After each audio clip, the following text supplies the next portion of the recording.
résonner notre prière.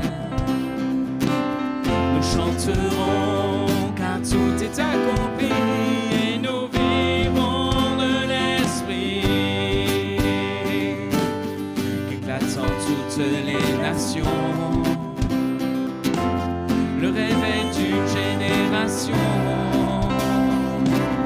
Nous danserons car tout est accompli et nous crions Jésus-Christ.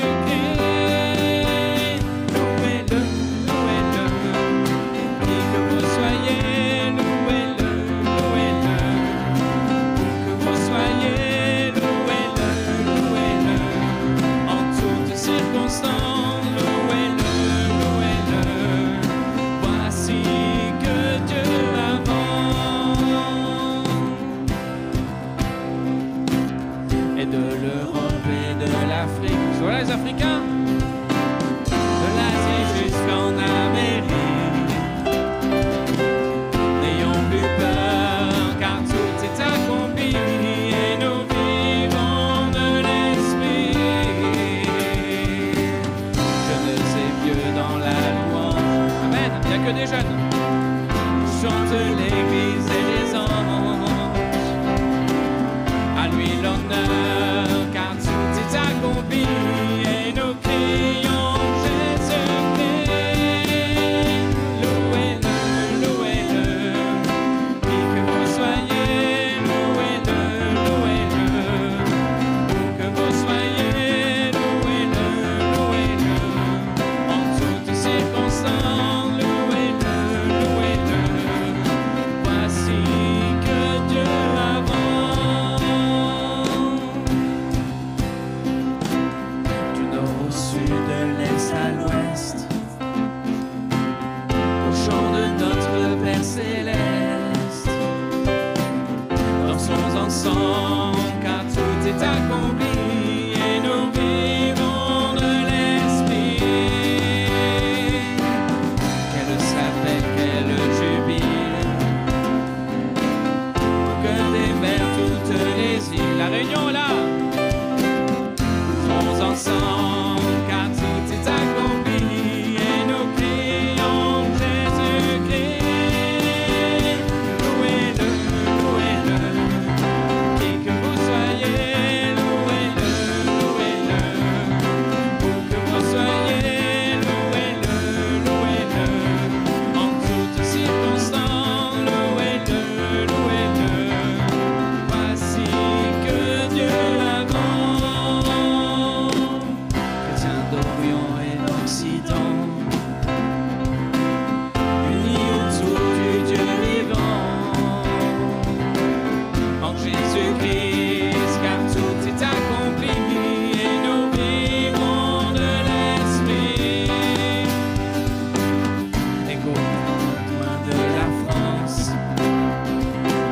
s'élève un chant, laisse une danse pour le Messie, car tout est accompli et nous crions Jésus-Christ.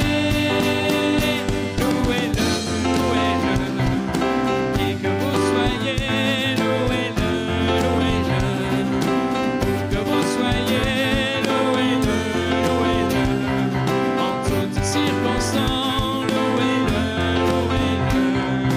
Voici que Dieu avance. Nathanaël a partagé sur le fait que le Seigneur Jésus était le premier ministre, toujours en exercice. Alléluia. Il a un mandat à durée illimitée qui ne se transmet pas. Pas besoin de l'élire peut-être pour qu'il devienne le premier ministre de notre cœur et de notre vie, afin que toute chose puisse s'arranger. Et je crois que ce matin, peut-être que quelqu'un a des décisions à prendre, et la meilleure qui soit, c'est celle de choisir Jésus comme Premier ministre de sa vie, mais plus encore comme président de sa vie, de son foyer, qu'il prenne les rênes de notre vie afin qu'il nous accorde toute sa grâce. Alléluia. Il a un cabinet ministériel complet. Il est à la fois Premier ministre, ministre de la Santé également. Il a pris sur lui, la Bible nous dit, dans ses meurtrissures, il y a la guérison. Pas besoin de carte vitale, pas de dépassement d'honoraires, pas de pénurie de médecins. Le Seigneur est toujours à l'œuvre, matin, midi et soir. Le 31 décembre, le 25 décembre, il agit aussi. Alléluia, le jour et la nuit, on peut l'invoquer en France et ailleurs. Il est celui qui entend, que Dieu soit béni. Et ce matin, il se présente à nous et désire nous accorder son secours, que son nom soit béni. On va continuer ce matin sur le thème du cœur. Et je voudrais commencer avec une anecdote qui peut être tirée de la vie de tous les jours et qui a pu peut-être nous arriver. Un homme, en tout cas, ressentait un jour une douleur persistante au niveau de la poitrine. Il pensait que ce n'était qu'une contracture musculaire. Il a pris de la pommade, des antidouleurs, mais rien ne changeait, rien ne s'améliorait. En réalité, ce n'était pas le muscle qui souffrait, mais son cœur. Il souffrait de manière silencieuse d'un infarctus. Ce qu'il lui fallait, ce n'était pas d'une pommade, mais d'un cardiologue. De même, beaucoup mettent des pansements sur leur douleur intérieure et ils se distraient, s'endurcissent ou s'étourdissent. Mais le problème qui sévit en eux est réel et grave à la fois. Il est de nature spirituelle. C'est celui d'un cœur qui est malade. Et seul Jésus, le divin cardiologue, il est tout à la fois Premier ministre, ministre de la Santé, cardiologue, peut nous guérir. Mais avant qu'il nous guérisse, il faut diagnostiquer. Avant de réparer, il faut admettre que quelque chose en nous est brisé et a besoin d'être guéri. Alors ce matin, soyons vrais devant Dieu, soyons vrais avec Dieu, car il ne répare pas les masques, mais il répare les cœurs. Et ce matin, nous voulons dire au Seigneur, oui, nous avons besoin, dans notre vie intérieure, cachée aux yeux des hommes, que ta bonne et puissante main vienne se poser pour apporter non pas un soulagement provisoire, mais une délivrance, une guérison complète, réelle, authentique, que Dieu soit béni. Il veut agir et le Seigneur n'agit pas sur l'extérieur, il agit à la racine. Vous connaissez certainement ce texte où Jésus va maudire un figuier et le texte biblique nous dit que le lendemain, alors allez savoir comment les disciples s'en sont rendus compte, mais que le figuier a été séché des feuilles jusqu'à la racine. Donc peut-être ont-ils déterré un petit peu le figuier pour en savoir plus. Et de la même manière, le Seigneur est celui qui veut agir à la racine du mal pour le traiter et le guérir. Que Dieu soit béni. Alors, oui, comment va ton cœur ce matin? Demande-le à ton voisin. Comment ça va? Vous savez, quand vous dites, vous saluez, quand vous êtes juif et que vous saluez, vous dites shalom. Et littéralement, ça veut dire comment va ta paix intérieure? Et ce matin, nous voulons apporter à notre Dieu nos états d'âme, notre état réel, être vrai devant lui. Vous connaissez certainement cette expression « jardin secret ». Vous connaissez, hein? Ça, c'est mon jardin secret. On comprend, et c'est normal que nous puissions avoir comme cela une certaine intimité, des choses que nous ne pouvons pas partager avec tout un chacun. D'ailleurs, Jésus nous dira quelque part « ne jetez pas vos perles au pourceau ». Donc, il s'attend de nous à ce que nous soyons sages et prudents. Nous savons que malheureusement, Joseph, qui a reçu pourtant de Dieu des visions puissantes, touchant à son avenir et son devenir, mais aussi également le devenir et l'avenir de ses propres frères et même ses parents, va dans sa fougue et sa jeunesse, dans son élan, pensant être en sécurité dans le cadre familial, exposer à ses frères les songes et les visions que Dieu lui avait donnés à plusieurs reprises. Et malheureusement, nous savons que le fait de s'être exprimé, le fait de s'être ouvert, le fait d'avoir révélé quelque chose qui était caché entre lui et Dieu va avoir de fâcheuses conséquences, oui ou non? Mais le texte biblique nous dit, à la fin, Joseph va passer par toutes sortes de péripéties, il va être rejeté, vendu par ses frères, il va être passé pour mort, etc. Il va être mis en prison, enfin, vous connaissez un petit peu tout son parcours, puis finalement viendra le temps où il vivra les promesses de Dieu et il deviendra le bras droit de Pharaon. Et quelques années donc après qu'il fut trahi, après qu'il ait révélé ce secret, ce jardin secret à ses frères, et donc avec toutes les conséquences que je viens d'évoquer, à un moment donné, alors qu'il est à la tâche, à l'ouvrage, il est à son poste, il voit de loin des visages, des silhouettes qu'il reconnaît. Ses propres frères viennent à lui. Lui, il est habillé comme un Égyptien pouvait l'être, peut-être avec, vous savez, autour des yeux, etc., les maquillages qu'il portait. Et ses frères ne le reconnaissent pas. Plus tard, il va se révéler à eux en leur disant « c'est moi ». Et il va les rassurer. Et il va leur dire la chose suivante, là où je veux venir. « Ce n'est pas vous, dira-t-il, ce n'est pas vous qui m'avez envoyé en Égypte. » Ah bon ? T'es sûr, Joseph, de ce que tu affirmes ? Reviens quelques années plus tôt, c'est eux qui t'ont vendu à bien des marchands qui allaient en Égypte. Mais Joseph a compris, ce n'est pas vous qui m'avez envoyé en Égypte, mais c'est Dieu. Et il m'a envoyé en Égypte pour vous mettre à l'abri et vous secourir, vous et mon père. Mon père est-il en vie ? Faites-le venir. Alléluia ! Quelle puissante interprétation a-t-il eu ? Pourtant, il aurait pu nourrir de la rancune, de l'amertume. Et face à ses frères, alors qu'il est puissant et qu'il est le bras droit de Pharaon, d'ailleurs, il le fera à un moment donné, il les jette en prison, mais il est travaillé dans son cœur, il leur accorde sa grâce et il a compris que ce n'est pas eux qui, finalement, l'ont conduit en Égypte, bien que Dieu se soit servi d'eux, une injustice, pour permettre à Joseph d'entrer dans les choses que Dieu avait prévues, non seulement pour lui, mais encore pour ceux de sa famille, que Dieu soit béni. Et ça me fait penser à ce texte où Paul dira plus tard, des siècles après, « Car toute chose concourt pour le bien de ceux qui aiment Dieu. » La chose la plus importante ce matin, ce n'est pas de savoir si tu as un bon environnement, on ne peut rien changer.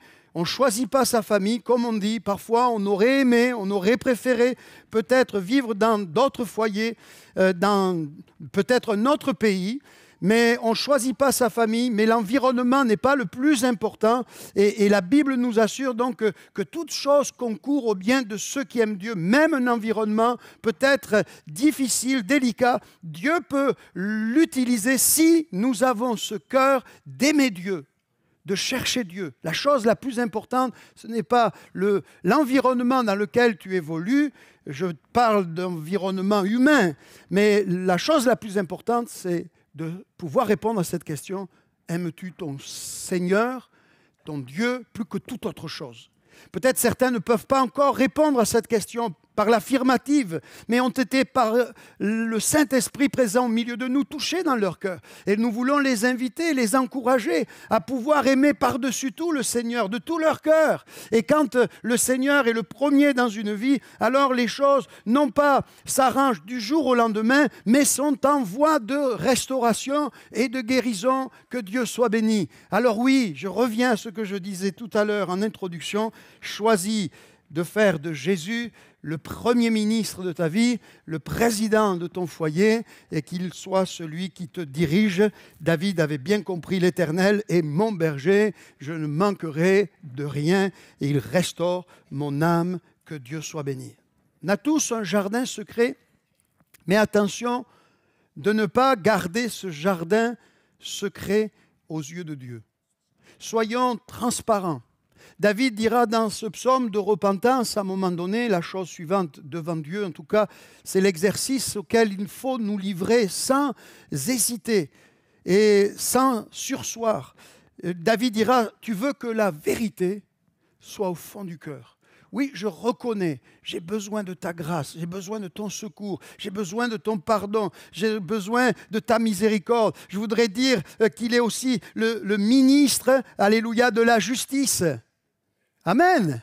et que son désir est d'accorder la clémence, que son désir est d'accorder la grâce, parce qu'il a été jugé à Golgotha pour nos péchés, et aujourd'hui ses mains, si je puis dire ainsi, sont pleines de son amour et de sa miséricorde, désireux d'agir en nous pour nous relever, nous redresser.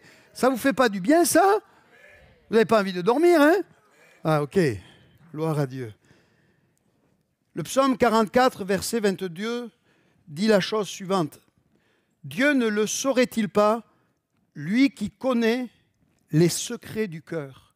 Et tout le psaume que j'ai médité personnellement ce matin nous parle de l'étonnement du psalmiste de voir que la main de Dieu n'est plus comme autrefois. Cependant, dira-t-il, nous ne l'avons pas abandonné. Et de toute manière, il s'exprime donc avec ce verset, si on trichait ou mentait, Dieu ne le saurait-il pas, lui qui connaît les secrets du cœur. Il connaît, avant même que tu puisses exprimer une quelconque parole, il sait à l'avance ce qui va sortir de ta bouche. C'est David aussi qui le comprendra, au psaume, je crois, 139. La parole n'est pas sur ma langue, que déjà tu la connais parfaitement. Ça vous fait pas peur un peu? Imaginez ce matin qu'on soit équipé d'appareils sous votre chaise. Sur certaines chaises, on a mis l'appareil. Et sur ma décision, pouf, j'appuie sur un bouton, il y a vos pensées qui sont projetées. Qui est candidat? Qui a envie de se lever et aller aux toilettes? Ok. Mais le Seigneur connaît nos pensées. Et c'est quand même assez fascinant quand on réalise cela. Il connaît les belles et bonnes pensées que nous avons. Merci Seigneur, ça nous arrive. Mais il connaît aussi les pensées les plus biscornues, les plus tordues, qui peuvent parfois jaillir dans notre cœur. On ne les entretient pas, mais elles sont là, comme ces oiseaux qui volent au-dessus de notre tête. On leur interdit de faire le nid. Mais parfois, on s'amuse avec quand même ces mauvaises pensées. Et malgré tout, Dieu a choisi de nous aimer et de nous accorder sa grâce. Bien sûr, il va falloir qu'il y ait une transformation. Mais le Seigneur sait que seul lui peut véritablement nous transformer. Jérémie dira, parlant de la parole de Dieu, la parole du Seigneur, n'est-elle pas comme un feu, dit l'Éternel? C'est un marteau qui brise le roc. Le Seigneur est capable de briser le cœur le plus dur. Il est capable d'ôter de nos cœurs le cœur de pierre pour mettre un cœur de chair. Et c'est bien de cela dont nous avons besoin. Mais pasteur, quelqu'un va me dire, mais tu parles à des croyants, et alors? La conversion est l'événement le plus extraordinaire qu'un homme, une femme puisse vivre. Et c'est quelque chose d'indispensable pour rentrer dans le royaume de Dieu et avoir l'espérance de la vie éternelle. Mais la conversion, elle doit être suivie d'une communion. Elle doit être suivie d'une marche fidèle. Elle doit être suivie de la sanctification. Et tous, autant que nous sommes, nous avons besoin de la grâce de Dieu. Merci pour la conversion d'hier. Mais aujourd'hui, qu'en est-il de ma communion avec Dieu, de ma relation avec le Seigneur? Qu'en est-il de ma relation, de ma communion avec mes semblables? Et nous voulons ce matin être pour Dieu un livre ouvert, disant à Dieu, Seigneur, je ne veux rien te cacher. De toute manière, je ne peux rien te cacher. Mais comprenant cela, je m'expose à ta lumière. Je viens dans tes bras et avouant l'inavouable, reconnaissant ce qui est difficile de reconnaître pour que tu m'apportes le soulagement, la délivrance et la guérison. Je veux que quelque chose change dans ma vie, dans ma maison. Alléluia! J'espère que nous sommes tous animés de ce même désir. Au psaume 84, verset 6, vous pouvez suivre. Le psalmiste dira, et restez-y d'ailleurs sur ce passage parce que ça va être le prochain verset, le verset 7, mon premier point. Heureux ceux qui placent en toi leur appui. Ils trouvent dans leur cœur des chemins tout tracés. Les réponses que tu recherches, elles ne sont pas d'abord extérieures. Les réponses que tu recherches, elles doivent jaillir d'abord de ton cœur.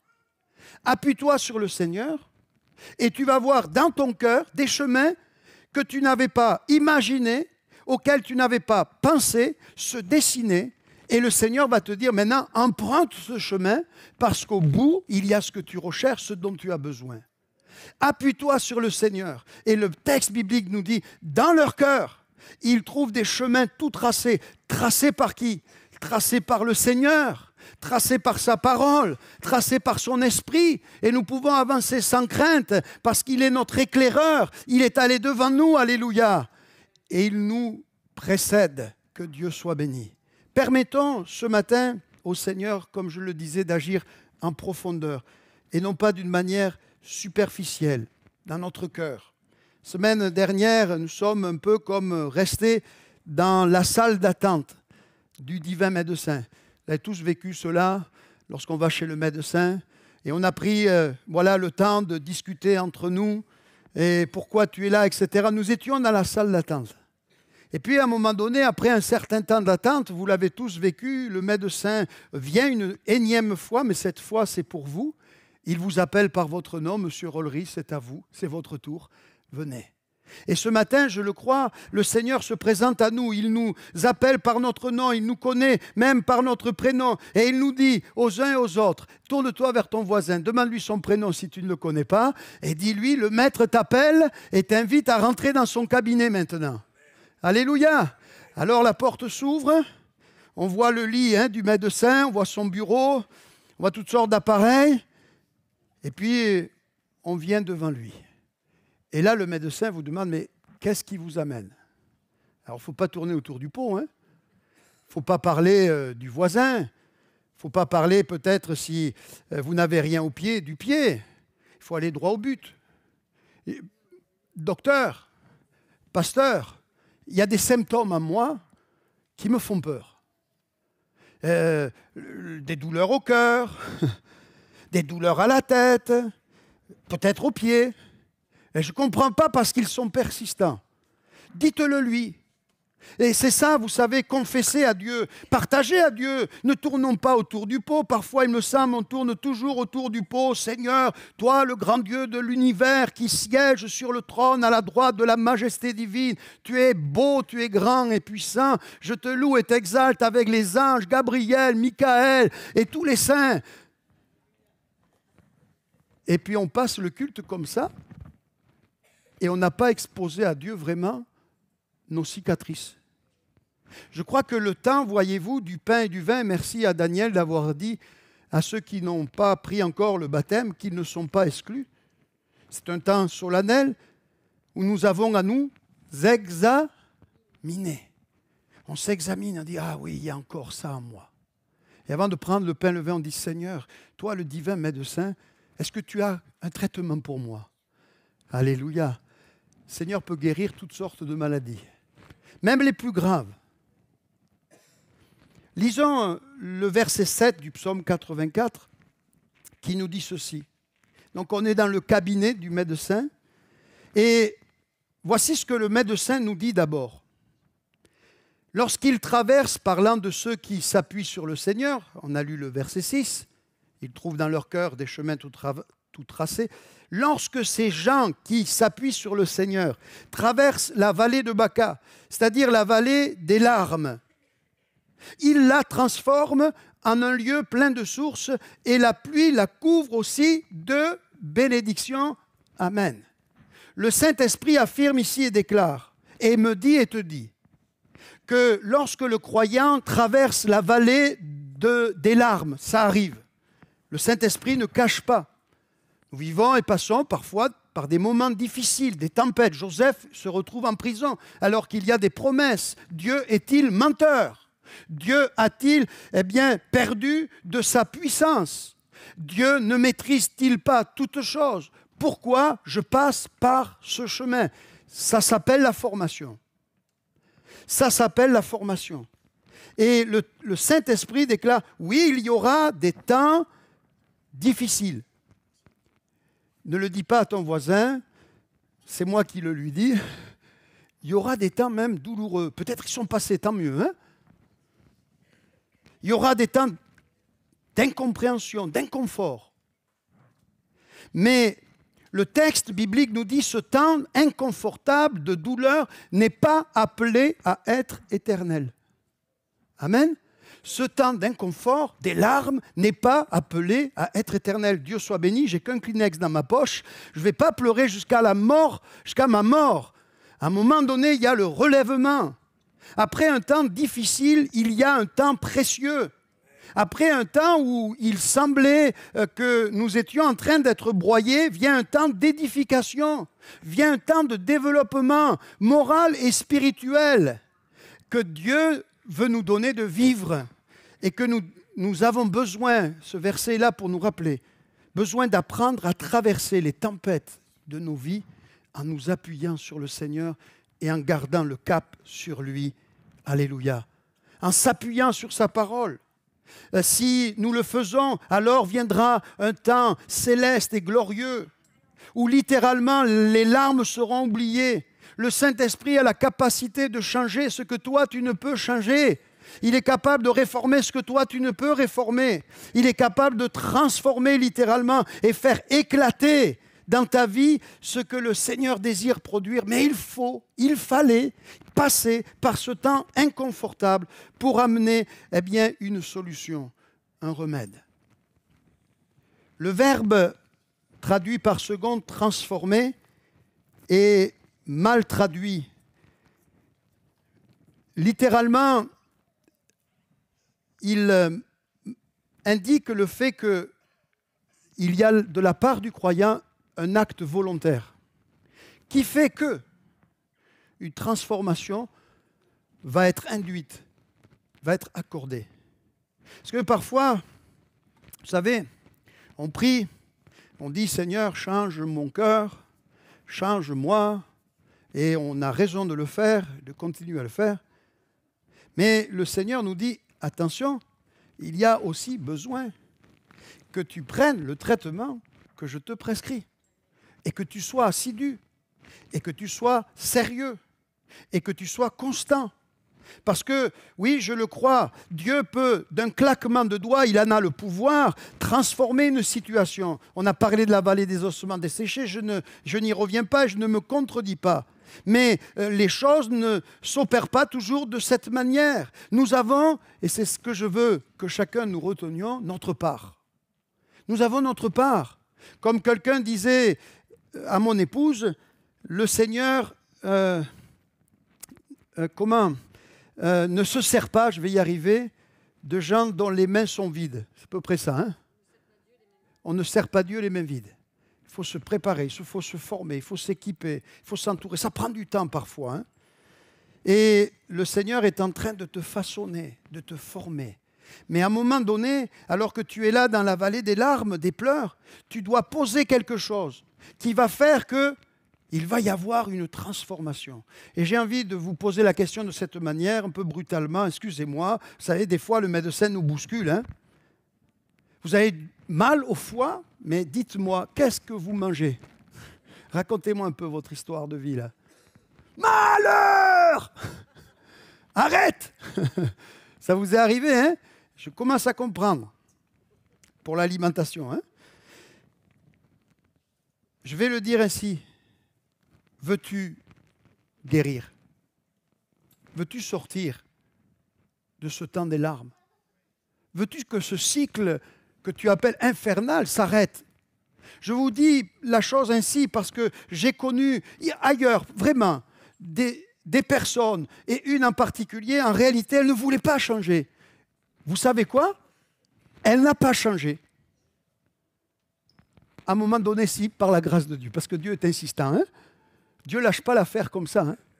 Je sais que celui qui a commencé en vous cette bonne œuvre la rendra parfaite pour le jour de Jésus-Christ. Heureusement qu'il ne se décourage pas, qu'il ne casse pas le roseau brisé, qu'il n'éteint pas le lumignon qui fume.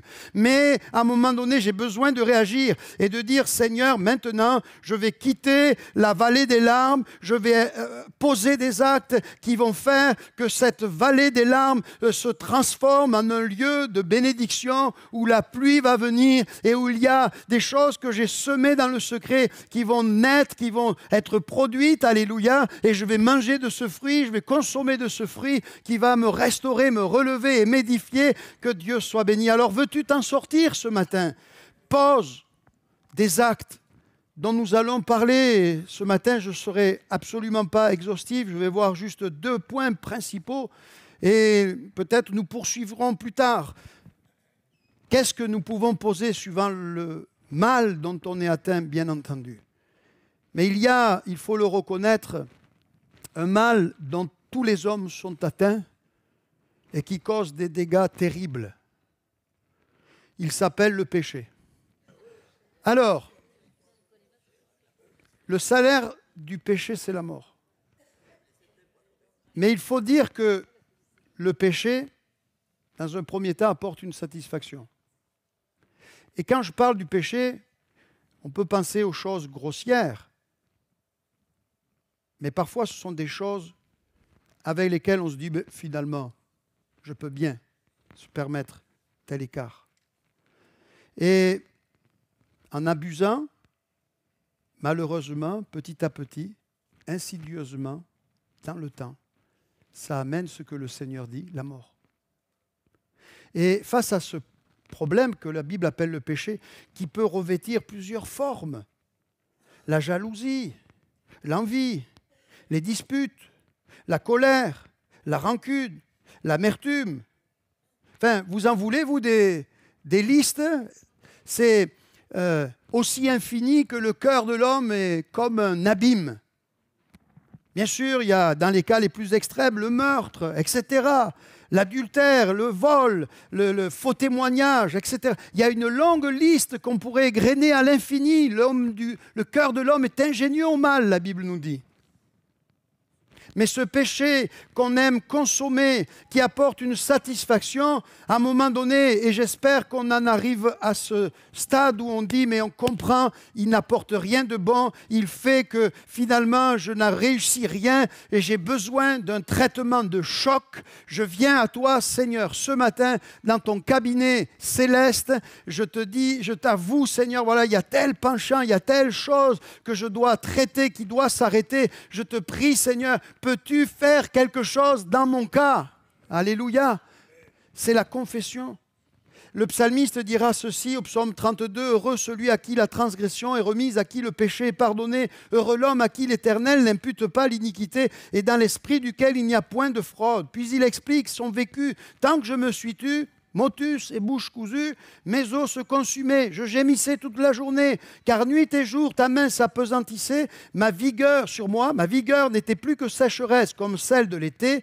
Je t'ai fait connaître mon péché, je suis entré dans le cabinet du divin médecin, je t'ai fait connaître mon péché, je n'ai pas caché mon iniquité, j'ai dit j'avouerai mes transgressions à l'Éternel et écoutez, et tu as effacé la peine de mon péché, qu'ainsi tout homme pieux te prie au temps convenable, si de grandes eaux débordent à cause de sa désobéissance, elles ne l'atteindront nullement s'il revient à Dieu, s'il se met à chercher Dieu, tu es un asile pour moi, tu me garantis de la détresse et tu m'entoures de chants de délivrance, que Dieu soit béni. On ne va pas tout lire, la suite vous pourrez le faire chez vous, bien entendu. Mais le psalmiste déclare une expérience qu'il a vécue, tant que je me suis tu, mes os se consumaient, j'étais malheureux.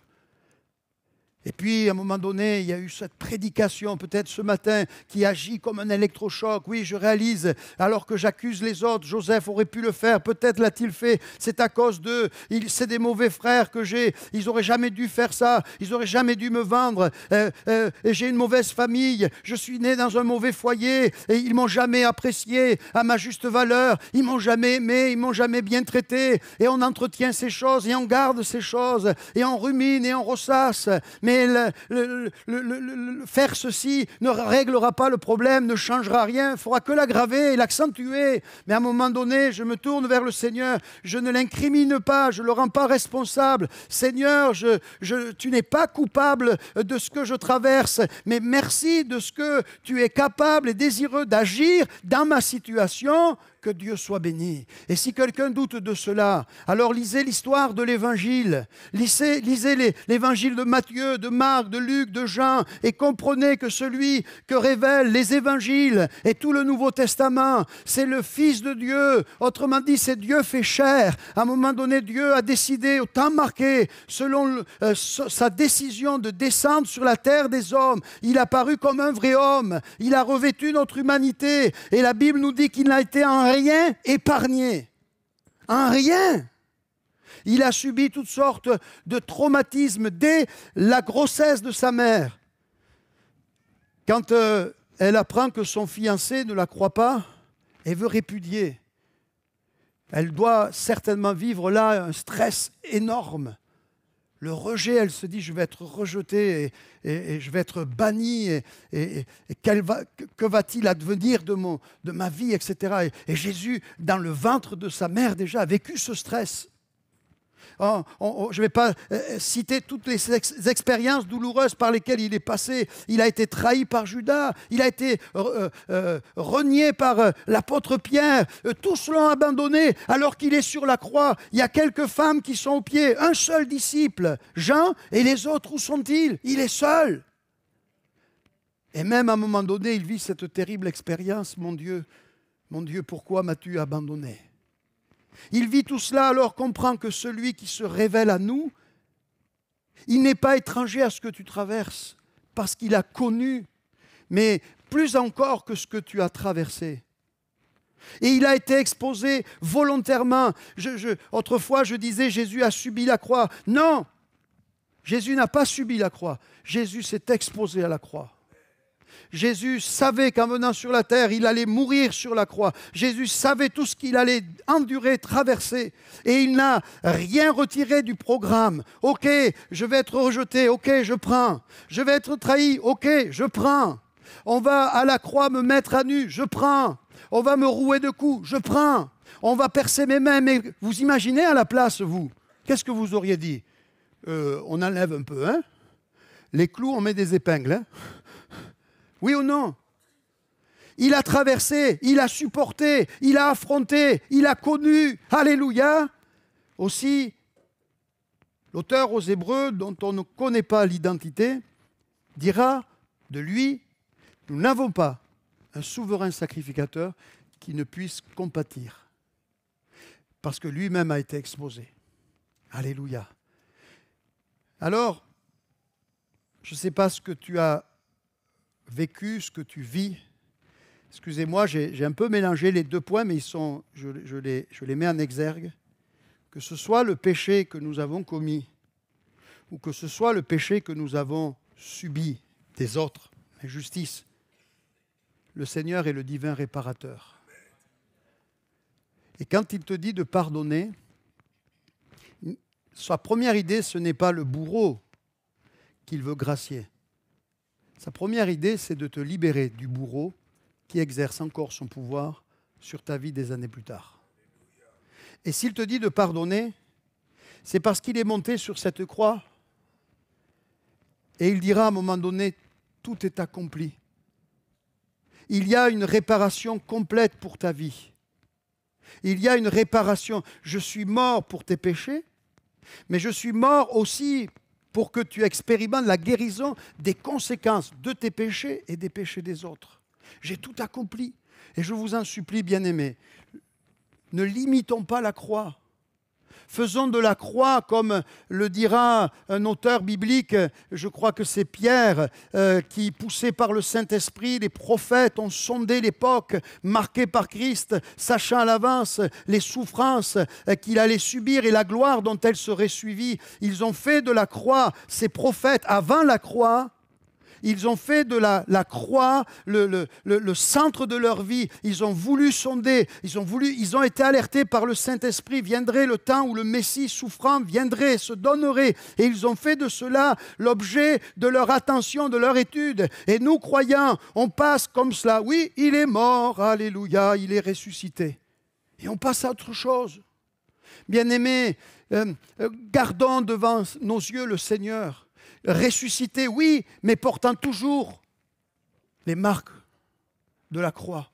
C'est pour ça que Jean, quand il verra l'apôtre Jésus dans le ciel, il le voit encore, comme il a été présenté par Jean, l'évangéliste Jean le Baptiste, comme l'agneau qui a été immolé pour le monde. Et les créatures célestes qui entonnent un cantique nouveau à la gloire de Jésus diront, tu es digne de recevoir la louange. Pourquoi? Parce que tu as versé ton sang pour une multitude de nations qui un jour connaîtront la gloire que nous expérimentons. Amen. Nous voulons sonder la croix. Nous voulons comprendre que notre guérison, notre remède, c'est en Jésus seul que nous le trouverons et l'expérimenterons. Venons à ses pieds. Venons à ses pieds de tout notre cœur. À un moment donné, choisissons.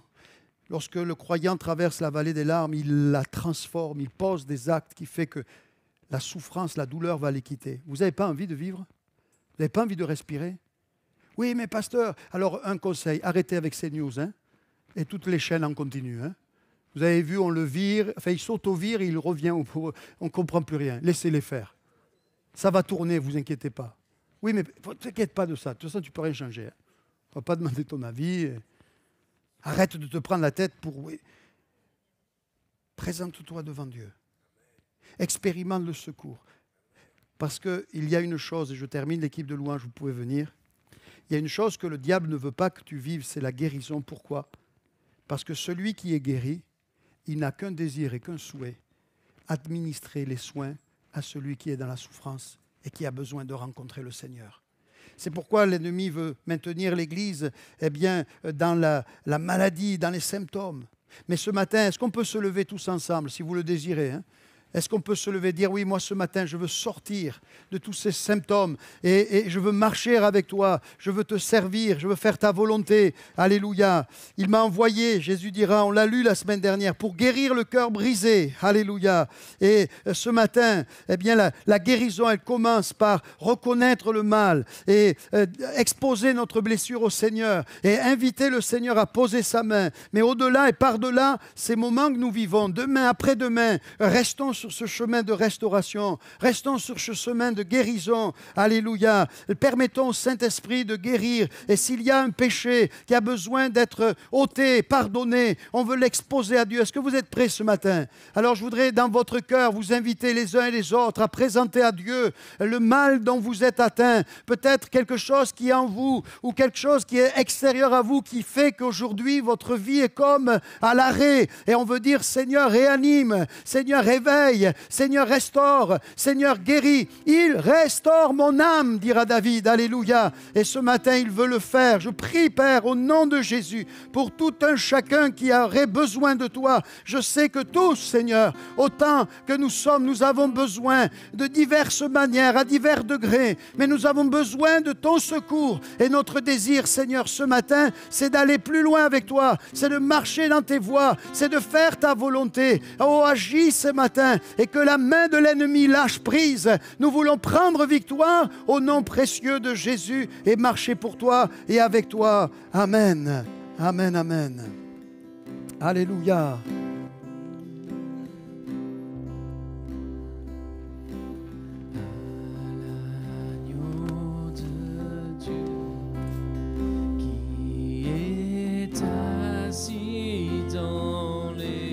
Gloire à Dieu. Sois honneur et gloire, il remporte la victoire. Que tout genou fléchit devant le grand roi.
et ma